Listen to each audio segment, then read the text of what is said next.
There is a moment in sports that refuses to fade, a memory that hangs in the air like the last note of a perfect song.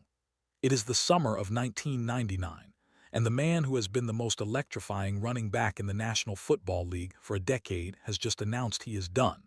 No farewell tour, no press conference dripping with tears and gratitude, just a letter faxed to his hometown newspaper, a quiet goodbye from a man who let his feet do all the talking. That man was Barry Sanders, and his departure was as baffling as his runs were beautiful. He was 31 years old, just 77 yards away from eclipsing the most hallowed rushing record in the sport. A few more games, a few more carries, and he would have stood alone above Walter Payton, above Jim Brown, above everyone. But Barry Sanders walked away. He left at the top, and he left in silence. And for 25 years we have been trying to understand why. To understand Barry Sanders, you have to understand that he never wanted to be the story.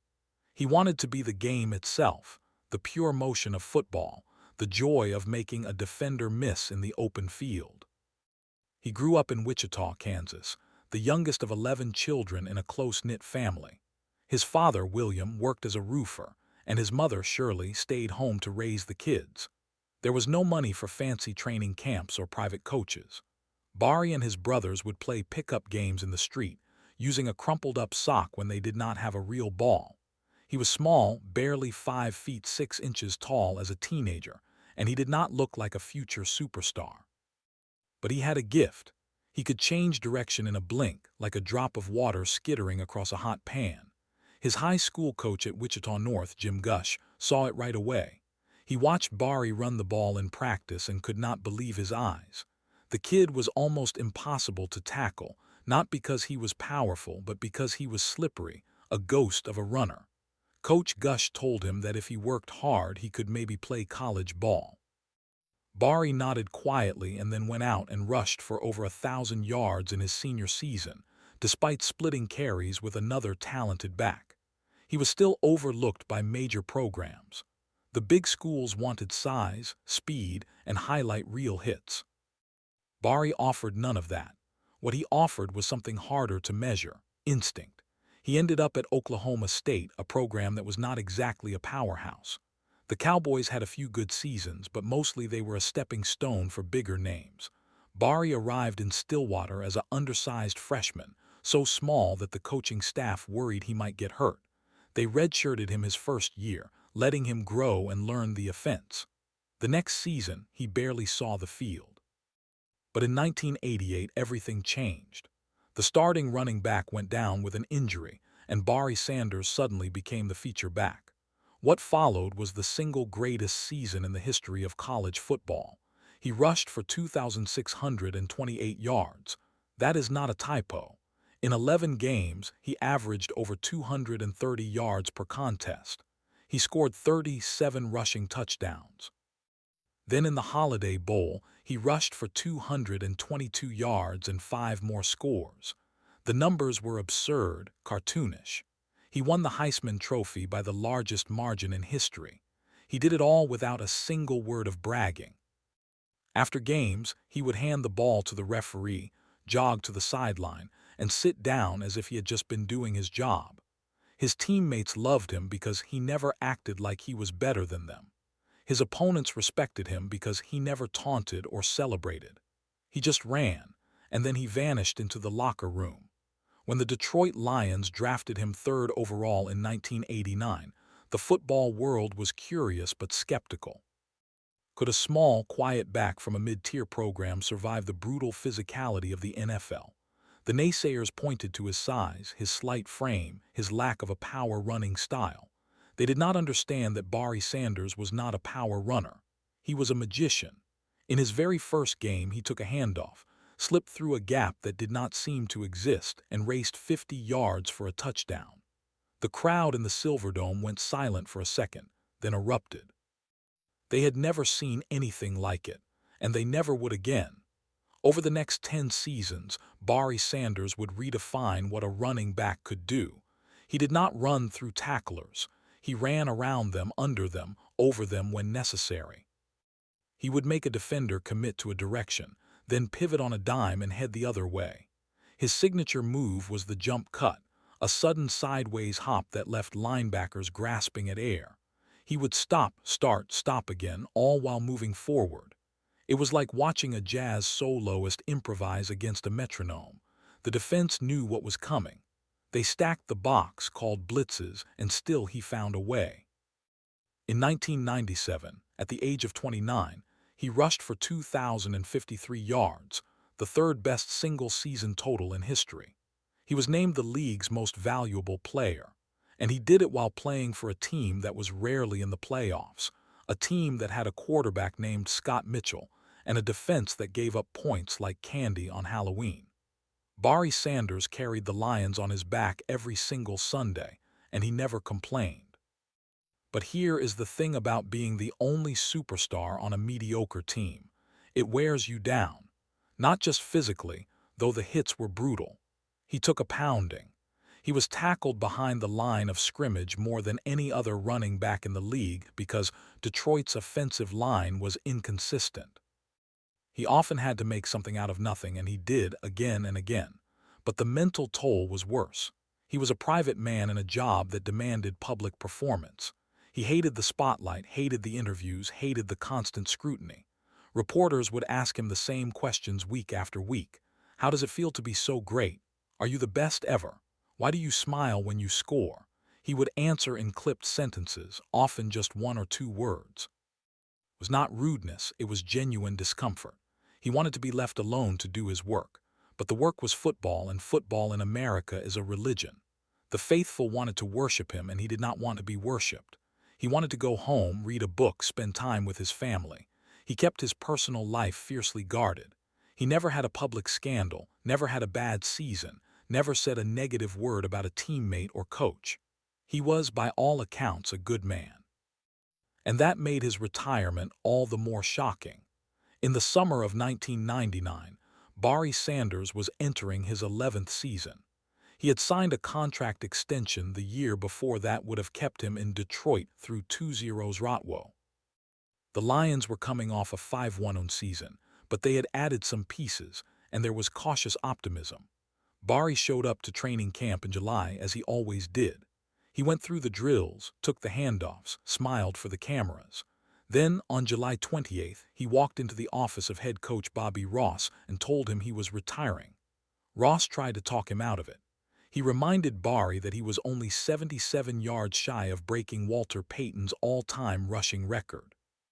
He told him that the team was committed to building a winner around him. Barry listened politely, then said he had made up his mind. He left the facility, drove home, and did not come back. The next day, the Detroit Free Press printed a story that began with a simple line: Barry Sanders is retiring. The headline sent shockwaves through the league. Fans in Detroit were heartbroken. Analysts were confused. How could a player at the absolute peak of his powers walk away from the game he loved? The answer was complicated, but it started with a simple truth. Barry Sanders loved football, but he did not love the business of football. He did not love the pressure, the media obligations, the constant expectation that he would single-handedly carry a franchise that could not seem to get out of its own way. There were rumors that he was unhappy with the team's direction. The Lions had failed to build a strong offensive line, failed to find a reliable quarterback, failed to give him the support he deserved. There were whispers that he was tired of being the only weapon, tired of being double and triple teamed, tired of taking hits that left him bruised for days. But Barry never confirmed any of that. In his rare public statements, he said only that he felt it was time to move on to the next chapter of his life. He did not want to be the guy who hung on too long, limping toward a record that had lost its meaning. He wanted to leave while he could still walk, while he could still remember every cut, every stutter step, every touchdown. He wanted to go out at the top, and so he did. The record stood for another decade until Emmitt Smith finally broke it in 2-0's Rotwo. But Smith played until he was 33, and he had a Hall of Fame offensive line and a dominant team behind him. Barry Sanders did it with no support, and he walked away when he was still at his best. That is what makes his story so singular. He was not chased out by injury. He was not pushed aside by a younger player. He was not forced into retirement by a bitter contract dispute. He chose to leave, and he did so on his own terms in his own way without fanfare. It was the most Barry Sanders thing he could have done. In the years since, we have searched for clues. We have listened to interviews with his coaches, his teammates, his family. They all say the same thing: he was never about the records. He was about the moment, the play, the joy of making a defender look foolish. He kept no scrapbooks, no trophies on display. He donated most of his memorabilia to charity. When he was inducted into the Pro Football Hall of Fame in 2004, he gave a short, humble speech and then disappeared into the crowd. He did not want to be the center of attention. He never did. So why are we still talking about him, 25 years after he hung up his cleats? Because Barry Sanders represents something rare in modern sports: pure, unadulterated excellence without ego. He was the quiet running back who let his feet do the talking. He was the superstar who refused to act like one. And he left at the top, a decision that seems almost impossible in today's world of contract demands and legacy chasing. We are drawn to the mystery of his departure, the silence that followed. We want to know what it feels like to walk away when you have everything left to give. Maybe that is why his story endures, because deep down, we all wonder if we would have the courage to do the same. To truly understand what Barry Sanders accomplished, you have to go back to the beginning. You have to picture a small boy in Wichita, running through the streets with a sock ball, dreaming of a game that would one day make him famous. You have to follow him to a college program that nobody believed in, watch him shatter records with a quiet smile, and then witness him in the NFL, making magic happen on a field that was often covered in mud and snow. You have to see the way he moved, the way he made the impossible look routine. And then you have to accept that he walked away, not because he had to, but because he wanted to. That is the story of Barry Sanders. And it is a story that deserves to be told, not with statistics and highlights, but with the same quiet reverence that he himself brought to the game. The opening segment of this podcast is just the beginning. We will go deeper. We will talk to those who knew him, those who played with him, those who tried to tackle him. We will explore the landscape of the NFL in the 1990s, a league that was changing rapidly, becoming bigger, louder, more commercial. And we will try to understand how one man managed to stay so small, so humble in the middle of all that noise. Because Barry Sanders was not just a running back. He was a lesson in humility, a reminder that greatness does not have to be loud. It can be quiet, steady, and then when the time is right, it can simply walk away. The Lions tried to get him to come back, of course. They offered him more money, promised to build a better team. He said no. He moved his family away from Detroit, settled into a quiet life in Oklahoma, and rarely spoke about football. He coached his sons' youth teams, attended the occasional alumni event, but mostly he stayed out of the public eye. He did not need the applause. He never had. And that is what makes his legacy so powerful. In a world full of athletes who cling to the spotlight long after their prime has passed, Barry Sanders had the wisdom to know when the story was complete. He did not need to tack on an extra chapter. He did not need to pad the numbers. He played the game on his own terms, and he left the same way. It is a rare gift, and it is one that we are still trying to understand.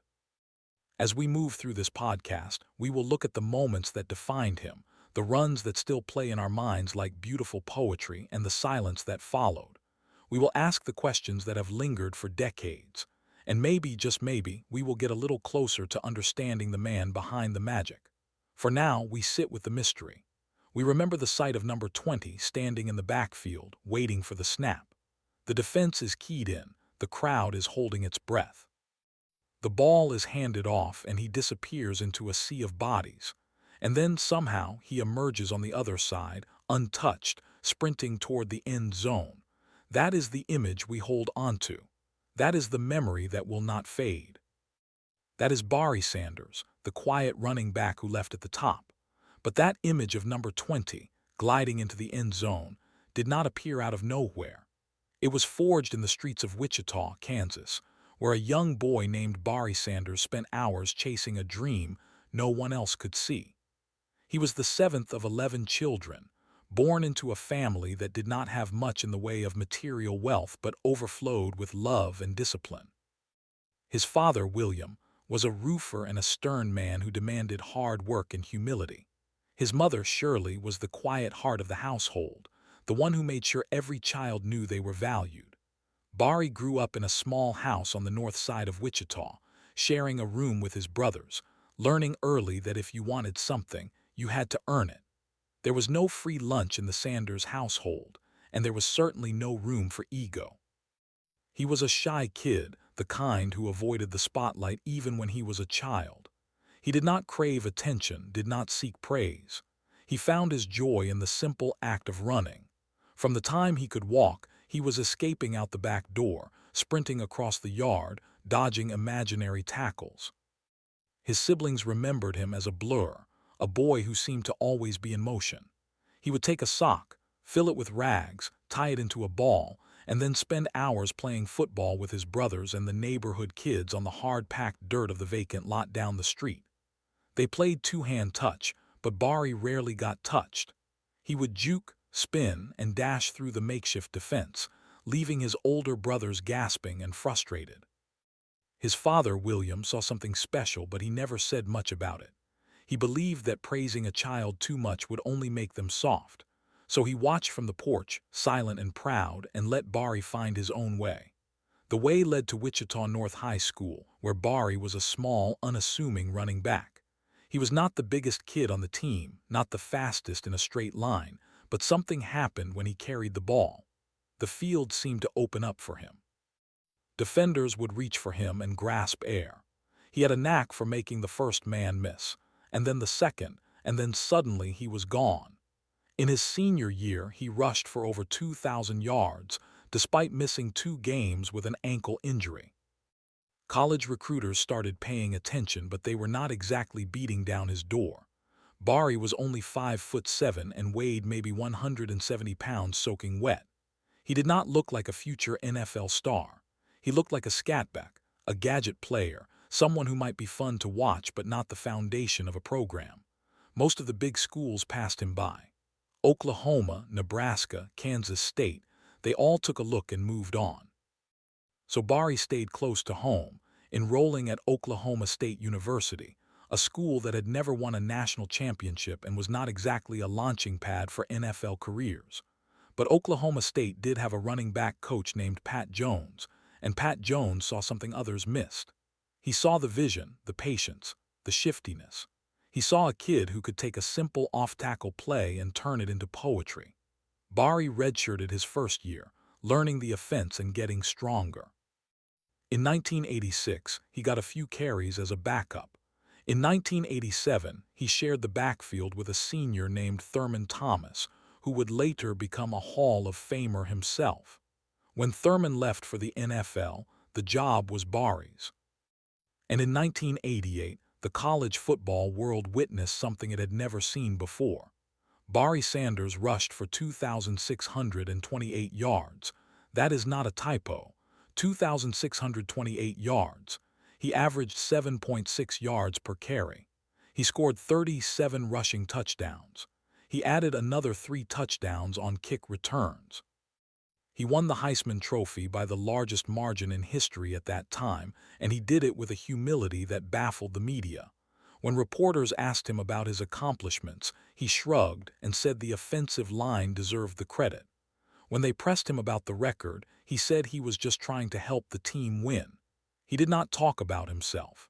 He did not talk about his greatness. He just went out and ran. There is a story from that season that captures the essence of Bari Sanders perfectly. The Oklahoma State Cowboys were playing the University of Kansas, and Bari was having a monster game.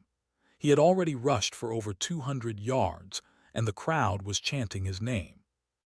Early in the fourth quarter, he took a handoff and sliced through the defense, sprinting down the sideline for what looked like an 80-yard touchdown. But as he crossed the 10-yard line, with no defender within 5 yards of him, he looked back over his shoulder and saw that the referee had blown the whistle. There was a flag on the play, holding on Oklahoma State. The touchdown came back. Bari jogged to the sideline, sat down on the bench, and did not complain. He did not argue. He did not throw his helmet. He just waited for the next possession. After the game, a reporter asked him if he was upset about the called back touchdown. Bari said, "It happens, we just have to do it again." And he did. He scored 2 more touchdowns that day as if the first one had never mattered. That was Bari. He never looked back. He never dwelled on what could have been. He just moved forward. That season put him on the map, but it also created a problem. The NFL scouts were still skeptical. They said he was too small. They said he would not hold up to the punishment. They said his style, all those cuts and jukes, would get him killed against bigger, faster defenders. When the 1989 NFL draft arrived, Barry Sanders was projected as a mid-first round pick. Then something strange happened. The Detroit Lions, a team that had finished dead last in the league the year before, held the 3rd overall pick. They had a new head coach, Wayne Fontes, and an offense that needed a spark. They took a long look at Barry. They watched his tape. They interviewed him. They saw a young man who answered every question with a soft voice and a direct gaze. They saw a running back who never danced in the backfield but always found a crease, and they decided to roll the dice. When the first 2 picks came and went, the Lions selected Barry Sanders with the 3rd overall choice. It was a risk. It was a leap of faith, and it would change the franchise forever. Barry arrived in Detroit with no fanfare. He did not hold a press conference to declare his arrival. He did not talk about personal goals. He simply showed up, put on the number 20 jersey, and started running. The Lions were not a good team. Their offensive line was porous. Their quarterback was inconsistent. Their defense gave up points in bunches. But they had Barry Sanders, and that made them dangerous on any given Sunday. In his first game, he rushed for only 26 yards, but even then there were flashes. A spin move here, a broken tackle there. By the end of his rookie season, he had amassed 1,304 yards and was named the NFL Offensive Rookie of the Year. But the Lions finished 6-10, and Barry went home to Wichita for the winter, already thinking about the next season. The 1990s were a strange time for the Detroit Lions. They had a generational talent at running back, but they could never quite build a complete team around him. Every year, the front office promised to get better. Every year, they failed to deliver. The offensive line remained a patchwork of aging veterans and undrafted free agents. The quarterback position was a carousel. Bob Gagliano, Eric Kramer, Dave Krieg, Don Majkowski, Scott Mitchell. None of them were terrible, but none of them were great. And the defense, led by Chris Spielman, was scrappy but not dominant. So the Lions relied on Barry. They handed him the ball 20, 25, sometimes 30 times a game. They asked him to make something out of nothing, and he almost always did. There was a game in 1994, a Monday Night Football matchup against the Dallas Cowboys, that showed the world exactly what Barry Sanders was capable of. The Cowboys were defending Super Bowl champions. They had a ferocious defense led by Charles Haley and Ken Norton Jr. They had the best offensive line in football, and they were hosting the Lions in a nationally televised prime-time game. Early in the second quarter, with the Lions trailing by a field goal, Barry took a handoff from Scott Mitchell and ran left. The hole was not there. He cut back to the right, dodged a linebacker, and then saw a wall of white jerseys. He stopped, reversed field, and sprinted to the left again. By now, he had crossed the field twice, and the entire Cowboys' defense was chasing him like a scene from a children's game. He broke one tackle, then another, and then he was in the open field, running down the sideline in front of a stunned crowd at Texas Stadium.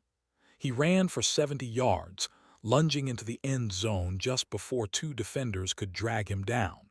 It was the run that defined his career. It was the run that made you lean forward in your seat, make a sound that was part laugh, part gasp, and shake your head at the sheer absurdity of what you had just seen. After the game, Barry said, "I just saw a seam and went for it." He never mentioned the 10 broken tackles, the 5 defenders who hit him, the 180-degree change of direction. He just saw a seam. That season, Barry Sanders rushed for 1,883 yards and was named the NFL Most Valuable Player. He became the first Lions player to win the award since Bobby Lane in 1998, but the Lions still lost in the playoffs, falling to the Green Bay Packers in the wild card round. Barry ran for 69 yards that day. He did not complain. He did not point fingers. He just went home and came back the next year, ready to do it all over again. The 1997 season was his masterpiece. He rushed for 2,053 yards, becoming only the third player in history to break the 2,000-yard barrier. He averaged 6.1 yards per carry, a staggering number for a featured back. He scored 11 touchdowns. He won his second MVP award, joining an elite club that included Jim Brown, Walter Payton, and Emmitt Smith. But again, the Lions lost in the first round of the playoffs, this time to the Tampa Bay Buccaneers. Barry carried the ball 18 times for 65 yards. The Lions scored 10 points. After the game, he sat in the locker room with his uniform still on, staring straight ahead. His teammates left him alone. They knew better than to try to console him. He did not want comforting. He wanted to understand why, year after year, his best was not enough. The 1998 season was the breaking point. The Lions started 5-0, a mirage built on smoke and mirrors. Then the offensive line collapsed, the defense wore down, and the team lost 10 of its final 11 games. Barry still ran for 1,491 yards, but he was battered. He was bruised. He was tired. And for the first time, he began to doubt whether this was still the life he wanted. He was 29 years old, at the absolute apex of his physical powers, and he was carrying the weight of an entire franchise on his shoulders. Every week the game plan was the same: hand the ball to Barry and pray. He had been doing it for 10 years. He had taken thousands of hits. He had never missed a game due to injury, but his body was not what it used to be. The joints ached. The bruises took longer to heal. And the joy, that pure, unfiltered joy he felt as a boy with a sock ball, was fading. The Lions tried to convince him to stay. They offered him a contract extension worth $30 million. They promised to revamp the offensive line. They said they would draft a quarterback. Barry listened to all of it, and he weighed it against the one thing that had always guided him: his own quiet sense of peace. He did not want to be the player who limped to the finish line, chasing a record that would mean nothing if he hated the journey. He wanted to leave while he could still savor the memory of every touchdown, every spin, every moment when the crowd rose to its feet and screamed his name. So on July 28, 1999, he walked into Bobby Ross's office and said goodbye. The aftermath was a flood of speculation. Some said he had lost his passion. Some said he was bitter about the Lions' incompetence. Some said he had money problems or personal issues. None of it was true. The truth was simpler and far more profound. Barry Sanders had decided that his life did not have to be defined by football. He had a family. He had a faith. He had a peace that could not be found in end zones or rushing yards. He walked away because he wanted to, and that decision, as much as his runs, is what makes him unforgettable. In the years that followed, he rarely spoke about his career. He declined most interview requests. He did not write a tell-all book. He did not campaign for a spot in the Hall of Fame, even though it was a foregone conclusion. When he was inducted in 2004, he gave a speech that lasted less than 3 minutes. He thanked his teammates, his coaches, his family, and the fans. Then he stepped away from the podium and faded into the crowd, just as he had always done. There is a photo from that night, taken from a distance. Barry is standing at the edge of the stage, his hand raised in a half-wave, his face wearing that familiar gentle smile.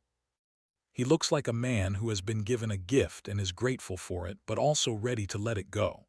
That is the legacy of Barry Sanders. Not the records, not the highlights, not the MVP awards. It is the quiet dignity with which he carried himself, and the courage it took to walk away when he was still the best in the world. He taught us that greatness does not have to be loud. It can be soft. It can be humble. It can be, in the end, a simple choice to move on to the next thing, without regret, without fanfare, without looking back. And maybe that is why his story still resonates, 2 decades and more after he last put on a helmet. Because in a world that demands constant attention, constant validation, constant noise, Barry Sanders showed us that true greatness is silent. It is a boy in the vacant lot, running with a sock ball, laughing to himself as the dust rises around his feet. It is the quiet running back who left at the top, and he left us with something more enduring than any record, a memory of pure, unbroken grace. After the roar of the crowd faded, after the last highlight looped on Sports Center, after the commentators finished dissecting his retirement announcement, Barry Sanders did what he had always done. He went home. He went home to Wichita, Kansas, to the house he grew up in, to the neighborhood where the vacant lot still sat empty, where the dust still rose in the summer heat. He went home to his father, William, who had taught him discipline and humility. He went home to his mother, Shirley, who had taught him grace and patience. And he went home to himself, the quiet boy who had never wanted to be a superhero, only a good man. For the first few months, he did nothing. He slept late. He watched television. He went for long walks with no destination. He ate dinner with his family, the same meals his mother had cooked for 30 years, the same recipes that had fueled 1,000 backyard drills. He did not check the sports pages. He did not return calls from agents or broadcasters. He let the phone ring and listened to the voicemails pile up, then erased them without listening. It was not anger. It was not avoidance. It was a deliberate return to silence, a reset of the soul. He had spent 10 years in a world of noise, of screaming fans, of barking coaches, of the constant pressure to perform. Now he wanted to hear nothing but the wind. But the world did not leave him alone. The sports media could not understand his decision. They had built an entire industry on the premise that athletes should never leave early, that chasing records was the highest virtue. They whispered about his finances, suggested he might be forced back by debt. They speculated about his marriage, his health, his mental state. And Barry Sanders, true to form, said nothing. He did not defend himself. He did not explain. He let the rumors swirl like autumn leaves, knowing they would eventually settle and rot. He knew that the truth was not a story to be broadcast, but a life to be lived. And he lived it. He spent time with his children, Barry Jr., Shakia, and Kyra. He coached their youth sports teams, standing on the sidelines in a polo shirt and khakis, clapping quietly when a kid made a good tackle. He never mentioned his NFL career. He never gave his own children the same drill he had learned in the vacant lot. He let them discover the game on their own, at their own pace. When they asked about his touchdowns, he smiled and changed the subject. When they wanted to watch his highlight reels, he said, maybe later. Later never came. He did not want to be a ghost haunting his own past. He wanted to be a father. He also returned to Oklahoma State, the university where he had become a legend. He did not return as a hero, but as a quiet alumnus. He attended football games, sitting in the stands with the regular fans, buying hot dogs and soda like everyone else. He donated money to the athletic department anonymously so that his name would not appear on any plaque. He mentored a few running backs, but only those who sought him out. He never gave a speech. He never posed for a photo he could not avoid. He was simply there, a man in a ball cap, watching football the way he had always loved it, as a game, not a career. In 2004, when the Hall of Fame called, he answered. Not because he wanted the recognition, but because he respected the institution. He traveled to Canton, Ohio, with his family. He gave that 3-minute speech, the shortest in the history of the ceremony. He thanked the Lions, thanked his teammates, thanked his family. He said, "I'm just a man who was blessed to play a game." Then he stepped away. The crowd stood and applauded for nearly 2 minutes. Barry stood at the edge of the stage, half hidden in the shadows, waiting for them to stop so he could leave. That moment, captured in the photograph, is the essence of his life. A man who is celebrated but who wishes only to disappear. But he never truly disappeared. His legend grew in his absence. Young running backs began to study his film, not to copy his moves but to understand his mind. They saw that he did not run to defeat opponents but to outsmart them. He did not lower his shoulder to punish but to find a new path. He treated every defender as a puzzle, every play as a riddle, and he solved them with a patience that seemed almost supernatural. Coaches began to teach his technique, the stop-start, the stiff arm, the ability to read a line of scrimmage like a map. They called it Barry style. He never called it anything. It was just the way he had always played. The records he did not chase began to fall, not because he failed, but because others surpassed them. Emmitt Smith broke the all-time rushing record. Adrian Peterson rushed for 2,000 yards. Derrick Henry began his own historic run. And Barry Sanders, watching from a distance, felt no envy. He had never wanted records. He had wanted moments. And he had given the world a collection of moments that would outlast any statistic. The jukes that made defenders trip over their own feet. The spins that left camera angles confused. The 90-yard runs that started in his own end zone. The laughter after a touchdown, a soft and joyful sound that said, "I can't believe that worked either." There is a story from his retirement years that captures his mindset perfectly. A reporter, persistent and desperate, tracked him down at a restaurant in Wichita. The reporter approached his table, introduced himself, and asked if he could ask a few questions. Barry looked up from his menu, smiled, and said, "I'm just having dinner with my wife." The reporter persisted. "Just one question, Mr. Sanders. Do you ever regret leaving the game?" Barry set down his menu, looked the reporter in the eye, and said, "I regret nothing. The game was good to me, but I was good to the game too, and I knew when to walk away." He picked up his menu again. The reporter, embarrassed and humbled, retreated. Barry ordered his dinner and never mentioned the encounter again. In the years that followed, the NFL began to change. The passing game exploded. Running backs became commodities, traded, franchised, discarded. The era of the featured back, the workhorse who carried a team on his shoulders, began to fade. Coaches realized that no single player could sustain 2,000 carries. The analytics said it was inefficient. The contracts said it was expensive. And the old guard, the Jim Browns, the Walter Paytons, the Barry Sanderses, became legends of a bygone age. But Barry Sanders' legacy endured because it was never about the numbers. It was about the artistry, the beauty, the pure athletic poetry of a man making 22 defenders look foolish. He did not give interviews, but occasionally a writer would find him. They would sit in his living room, in a modest house with no trophies on display, no gold jackets in the closet. Barry would talk about his family, his faith, his love of fishing. He would talk about the Bible, about humility, about the importance of being a good person before being a good football player. He would never mention the game unless prompted, and even then he would deflect. "I just ran," he would say. "I was lucky to have good teammates." That was his story, over and over. No drama, no bitterness, no resentment, but there was one question that made him pause. A young journalist, barely out of college, asked him in Tuesday Arunifiv, "Do you think you could have played longer? Could you have broken the rushing record?" Barry was silent for a long moment.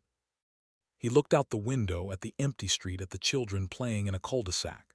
Then he said, "I could have played longer. My body could have taken 5 more years, but my heart was already gone. The record would have been a number, a nice number maybe, but what would it have cost me? The years I spent raising my kids, the peace I found, the joy of waking up without having to prove anything."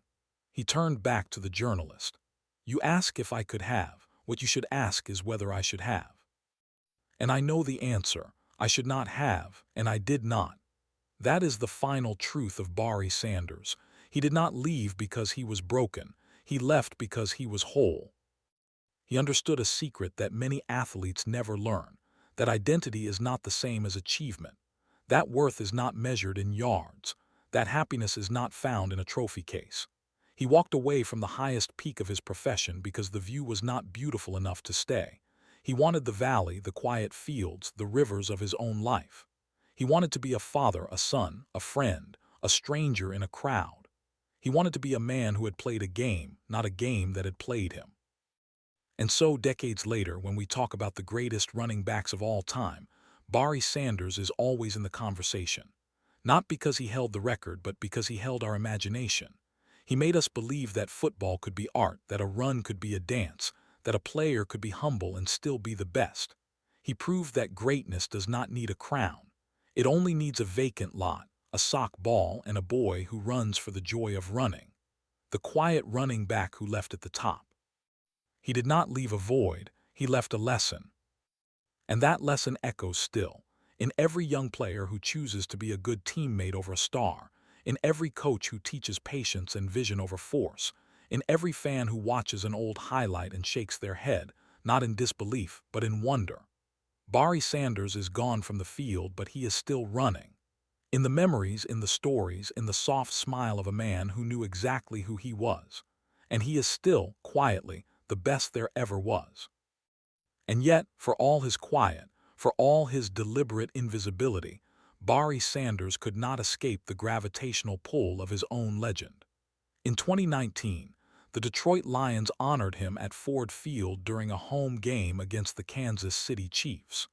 It was the 25th anniversary of his retirement, and the organization had planned a ceremony. Barry had agreed reluctantly because the Lions had asked him personally, because the fans had been loyal, because his mother had said, "Barry, just go. They love you. Let them thank you." He flew to Detroit the night before, stayed in a hotel that did not know he was coming, and arrived at the stadium 2 hours before kickoff. He wore a dark suit, a simple tie, and no jewelry. He walked onto the field when the announcer called his name and the crowd rose as one. The roar lasted nearly 5 minutes. Barry stood at the 40-yard line, his hands clasped in front of him, his head bowed slightly. He did not wave. He did not gesture. He just stood there, absorbing the sound, feeling the weight of a city's affection. When the cheering finally subsided, he raised one hand, palm open, in a simple gesture of thanks. Then he walked off the field, back to the tunnel, back to the shadows. Later that night, he ate dinner alone in his hotel room and watched the game on television. He did not stay for the second half. That moment, that 5-minute standing ovation, was not for the records he had never chased. It was for the way he had played. It was for the years of joy he had given a city that had known so little of it. Detroit had been through struggles, economic collapse, population decline, a long stretch of losing seasons. But every Sunday for a decade, Barry Sanders had provided an escape, a reason to believe, a burst of beauty in a gray world. The fans did not cheer for his numbers. They cheered for the memory of a third and long where he somehow turned a loss into a gain, for a 60-yard run that seemed to defy physics, for a smile that said, "Me too. I can't believe it either." They cheered because they had watched greatness, and greatness had been humble, and humility had made them love him even more. In the years that followed that ceremony, Barry's relationship with the city of Detroit softened. He began to return more often, not for events but for private visits. He would drive through the neighborhoods where he had lived as a rookie, visit the old practice facility, stop at a barbecue joint on the west side. He never announced his visits. He would simply appear, order a sandwich, and chat with anyone who recognized him. He signed autographs, but not many. He took pictures, but only if asked politely. He did not want to be a celebrity. He wanted to be a memory, and in that he succeeded. There is a story from 2021 that illustrates the depth of his connection to the city. A young boy, perhaps 10 years old, had been diagnosed with a rare illness. His last wish, according to the Make-A-Wish Foundation, was to meet Barry Sanders. The foundation contacted Barry's agent, who contacted Barry. Within 24 hours, Barry had driven from Wichita to Oklahoma City, where the boy was being treated at a children's hospital. He walked into the room without any fanfare, sat on the edge of the bed, and talked to the boy for 2 hours. He showed him film on a tablet, explaining his moves, laughing at the absurdity of them. He gave the boy a signed jersey, a football, and a photograph of himself as a young man smiling with a football tucked under his arm. He left without telling anyone. The boy's mother later said that Barry had prayed with them, had held her son's hand, and had cried. "He was so gentle," she said. "He was just a man, but he was the man my son needed." That is the Barry Sanders the world never saw. The public knew the jukes, the spins, the highlight reels. But the private man was something else entirely. He was a father who woke early to make breakfast for his children, who coached their soccer teams, who attended parent-teacher conferences without ever mentioning his own fame. He was a husband who took his wife on dates to quiet restaurants, who cooked dinner, who watched romantic comedies without complaint. He was a son who called his mother every Sunday, who visited his father's grave in Wichita every year on the anniversary of his death, who sat there in silence for an hour, remembering the man who had taught him to run. His father, William Sanders, had been a strict man, a disciplinarian who believed in hard work and humility. He never praised Bari's football achievements, not once. When Bari won the Heisman Trophy, his father said, "That's nice. Now get back to work." When Bari was drafted by the Lions, his father said, "Make sure you earn your paycheck." When Bari retired, his father said, "Good, you knew when to quit." It was not cruelty. It was a philosophy. William Sanders had been a laborer, a man who worked with his hands, who believed that pride was a poison and that humility was the only virtue worth keeping. He had instilled that in Bari from a young age, and Bari had carried it with him through every carry, every record, every moment of glory. When his father died in 2005, Bari did not speak publicly for a week. He missed the funeral of a teammate to attend the service. He gave no eulogy. He simply stood at the back of the church, his eyes red, his jaw tight, and watched as the casket was carried out. He never spoke of it again. But that discipline, that quiet strength, is what made him different. In an era of athletes who branded themselves, who built empires, who shouted their own names into the microphone, Bari Sanders remained silent. He did not have a clothing line. He did not appear in commercials except for one brief campaign for a local car dealership in the 1990s. He did not have a podcast. He did not tweet. He did not create a brand. He simply lived. And in living, he became a symbol of something rare: contentment. The NFL changed around him, grew louder, faster, more commercial. The quarterback became the star, then the receiver, then the quarterback again. Running backs became interchangeable, part of a committee, a rotation. But every so often, a young back would emerge who reminded the world of Bari. A back like Le'Veon Bell, who was patient, who waited, who used vision over speed. A back like Alvin Kamara, who was elusive, who made defenders miss in tight spaces. A back like Jonathan Taylor, who combined power with grace. And each time the comparison was inevitable. "He reminds me of Bari Sanders," the announcers would say. And Bari, watching from his living room, would smile and shake his head. He did not think of himself as a template. He thought of himself as a player who had done his job. But the comparison stuck because it was true. In 2023, the NFL Network produced a documentary about him. They interviewed his former teammates, his coaches, his opponents. They asked Bari to participate. He declined. He said, "I don't need to be on television. I lived it. That's enough." The documentary aired to critical acclaim. It featured his childhood, his college career, his pro highlights. It ended with a shot of him walking away from a press conference, his back to the camera, his number 20 disappearing into a crowd. The narrator said, "He left because he was done, and he was done because he was whole." It was a tribute, but it was also a eulogy. Bari Sanders was still alive, still healthy, still living. But the player had been gone for decades, and the man had become a myth. He still receives letters, hundreds of them every year. They come from children who have seen his highlights on YouTube, from old fans who remember the sheer thrill of watching him in the Silverdome, from coaches who teach his technique, from writers who try to capture his essence. He reads them all, or so his wife says. He answers a few, the ones that touch him, the ones that ask about his faith or his family. He does not answer the ones that ask why he retired. He has answered that question too many times. The answer is simple, because he knew what he wanted, and what he wanted was not a record. There is a photograph that circulates among collectors, a rare image of Bari Sanders in his retirement. He is standing on a dock at a lake in Kansas, holding a fishing rod, wearing a flannel shirt and a baseball cap. The sun is setting behind him. His face is relaxed, almost serene. He is not smiling, but he is not frowning. He is simply present in the moment, with no cameras, no microphones, no expectations.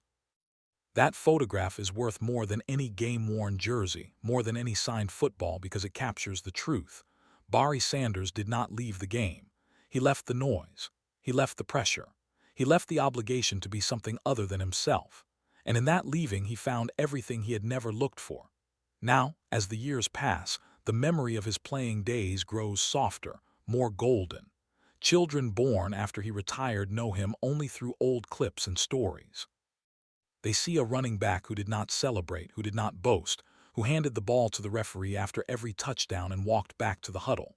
They see a player who made the impossible look routine. And they wonder, as every generation wonders, if there will ever be another like him. The answer, of course, is no. There will be great running backs. There will be record breakers. There will be athletes who push the boundaries of speed and power and agility. But there will not be another Barry Sanders. Because greatness, true greatness, is not just about ability. It is about character. It is about knowing when to step aside. It is about leaving a legacy that does not need to be defended. And so, as the sun sets on another football season, as the young stars take the field and the old highlights flicker on screens, Barry Sanders remains where he has always been, at peace in the quiet in the life he chose. He does not watch every game. He does not follow the draft. He does not analyze the statistics. He sometimes forgets who won the Super Bowl, but he remembers every defender he ever juked. He remembers the feel of grass under his cleats, the roar of the crowd as a distant hum, the joy of a run that seemed to last forever. He remembers, and that is enough. The quiet running back who left at the top. He did not leave a void. He left a lesson. And that lesson echoes still, in every young player who chooses to be a good teammate over a star, in every coach who teaches patience and vision over force, in every fan who watches an old highlight and shakes their head, not in disbelief, but in wonder. Barry Sanders is gone from the field, but he is still running. In the memories, in the stories, in the soft smile of a man who knew exactly who he was.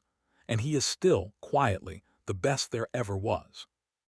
In the years since his retirement, the legend of Barry Sanders has only grown, not because he sought it, but because the world needs stories like his. There is a hunger for authenticity, for athletes who do not merely perform but embody something deeper. In the endless churn of sports media, where every play is analyzed, every tweet dissected, every contract debated, Barry's silence speaks louder than any highlight. He is the antidote to the noise. He is the reminder that the game is just a game and that the men who play it are more than the numbers they produce. Consider the young running back who, in 2024, broke a long-standing rushing record. The stadium erupted, the cameras flashed, the interviews poured in. And when a reporter asked him who he modeled his game after, he did not hesitate. Barry Sanders, he said, because he never let the game change him. The back did not know Barry personally. He had never met him. He had only watched the old tapes, studied the cuts, marveled at the way a human being could move like water. But in that moment, he spoke a truth that echoed across generations. Barry Sanders was not just a player. He was a standard. That standard is not about touchdowns or yards.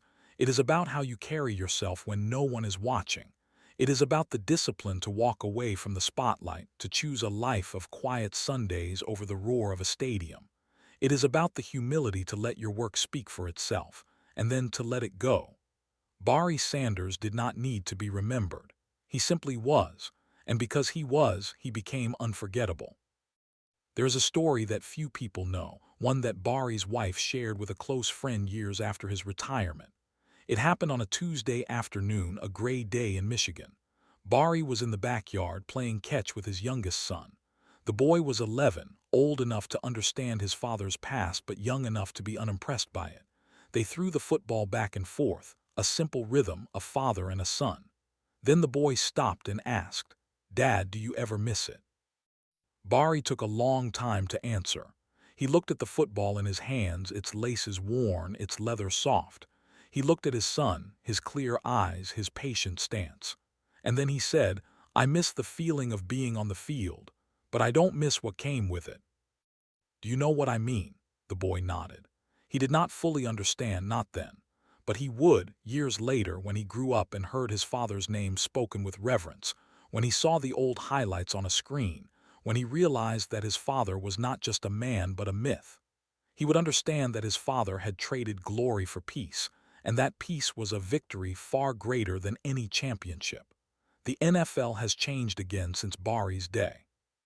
The running back position has evolved, become more versatile, more specialized. Teams now value pass-catching backs who can split out wide, backs who can block like linemen. The days of a single back carrying the load 24 times a game are fading. But every now and then, a coach will draw up a play in the dirt, a simple handoff, a zone run, and he will tell his back, just be patient, wait for the hole, like Bari. And the back will nod, and he will try, and he will fail, and he will try again. Because the lesson is not about perfection, it is about the pursuit. Barry Sanders does not coach. He does not consult. He does not appear on panel shows to analyze the weekend's games. He lives his life, far from the gridiron, in a world where the only deadlines are dinner and bedtime. But his influence is felt in every young player who studies his footwork, in every coach who preaches patience, in every fan who remembers the way he made a simple run feel like a work of art. He left the game, but the game never left him. It lives in the memory of a juke in a muddy field, a spin that defied physics, a touchdown celebration that was no celebration at all, just a quiet handoff to the official and a jog back to the huddle. And that is where the story ends, not with a record, not with a trophy, but with a man standing on a dock in Kansas, a fishing rod in his hand, the sun setting behind him. He does not look back. He does not need to. He is exactly where he belongs, the quiet running back who left at the top. He did not leave a void. He left a lesson. And that lesson echoes still, in every young player who chooses to be a good teammate over a star, in every coach who teaches patience and vision over force, in every fan who watches an old highlight and shakes their head, not in disbelief but in wonder.